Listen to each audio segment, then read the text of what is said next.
The morning sun cut through the living room window, casting long, sharp beams across a floor that suddenly felt entirely too large and far too quiet. Cardboard boxes were stacked like silent monuments near the front door, sealed with thick brown tape and labeled in black marker, marking the end of 2 years of shared laughter, late-night movie marathons, and unsaid feelings. I stood by the kitchen counter with a mug of cold coffee in my hand, watching her move around the apartment with a heavy, deliberate slowness as she taped shut the very last box. For months, we had danced around the invisible line separating roommates from something much deeper, both of us too terrified of ruining our friendship to ever speak the truth out loud. Now, with a new job across the country and a lease that officially ended today, the universe was forcing our hand, stripping away the safety net of shared walls and casual hallway greetings. When she finally stood up, wiped her hands on her jeans, and slung her duffel bag over her shoulder, my throat tightened so painfully I couldn't even manage a standard goodbye. She walked toward the front door, her head held high, though I could see the quiet tremor in her shoulders as she reached out and pulled the door open to the empty hallway.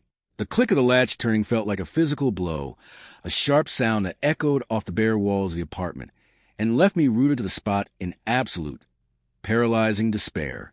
She stepped across the threshold, her back to me as she stood on the landing for one agonizing second, taking a deep, shuddering breath before turning away to finally leave. I squeezed my eyes shut, cursing myself for being a coward, for letting her walk out of my life without ever telling her that she was the only reason home ever felt like home. The heavy wooden door began to swing shut, the gap narrowing as the finality of her departure closed around me like a cage. And then, before the latch could click into place, the door was violently shoved back open with a loud, startling thud that rattled the picture frames still hanging on the wall. Before my brain could even process the sudden motion, she was rushing back across the living room floor, her eyes blazing with a fierce, reckless desperation that completely dismantled every defense I had spent years building. She didn't give me a single second to speak, didn't offer a polite farewell or a parting handshake. She just closed the remaining distance between us, wrapped her arms tightly around my neck, and pulled me down into a fierce, breathless kiss. The shock of it hit me like a physical wave, but my instincts took over instantly as my hands flew to her waist, pulling her flush against my chest as I kissed her back with all the pent-up longing of the last 2 years. The empty apartment around us melted away, replaced entirely by the crushing realization that neither of us was ready to let go, and that some rules were simply meant to be broken. When we finally broke apart, both of us breathing heavily with flushed faces and wide, disbelieving eyes, a soft, radiant smile broke across her lips as she rested her forehead gently against mine. "Don't you dare say goodbye," she whispered softly, her fingers tangling into the collar of my shirt as if anchoring herself to the only place she ever wanted to be. "Help me unpack this damn truck instead."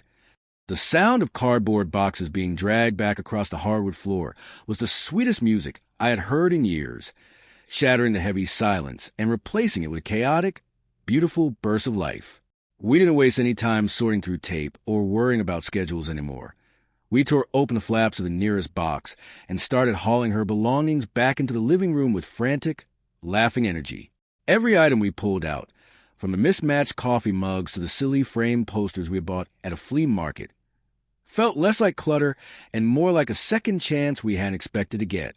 As she dropped a stack of sweaters onto the couch and turned back toward me with a triumphant grin, I closed the remaining space between us and pulled her into another effortless, lingering embrace.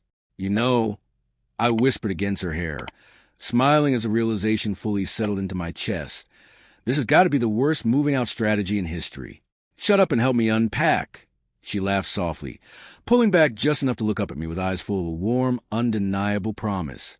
"Besides, I think my lease just got permanently renewed." The sun dipped lower on the horizon, splashing warm shades of orange and gold across the living room floor, where our half-unpacked boxes now sat like clumsy obstacles in a newly reclaimed home. We spent the rest of the evening sitting cross-legged on the rug, surrounded by a scattered mess of clothes, books, and memories, completely ignoring the fact that we had to start entirely from scratch tomorrow. She leaned against my shoulder, her fingers absently tracing the fabric of my sleeve as the quiet hum of the city drifted in through the open window. It wasn't the grand, perfectly scripted romance you read about in books.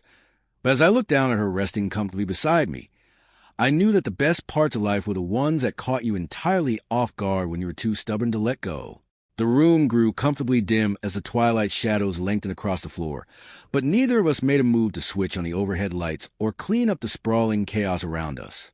We simply sat there in the quiet sanctuary of the apartment, the weight of the day's near departure completely replaced by an easy, effortless peace. She shifted slightly, turned to look up at me with a soft, knowing smile that made the remaining distance between us feel entirely unnecessary. I leaned down, pressing a gentle kiss to her forehead before resting my cheek against hers, listening to the steady, reassuring rhythm of her breathing. As the first evening stars flickered to life outside the window, I knew that no matter where life tried to move us next, our real home had never been about the walls around us. It was simply found wherever we chose to stay.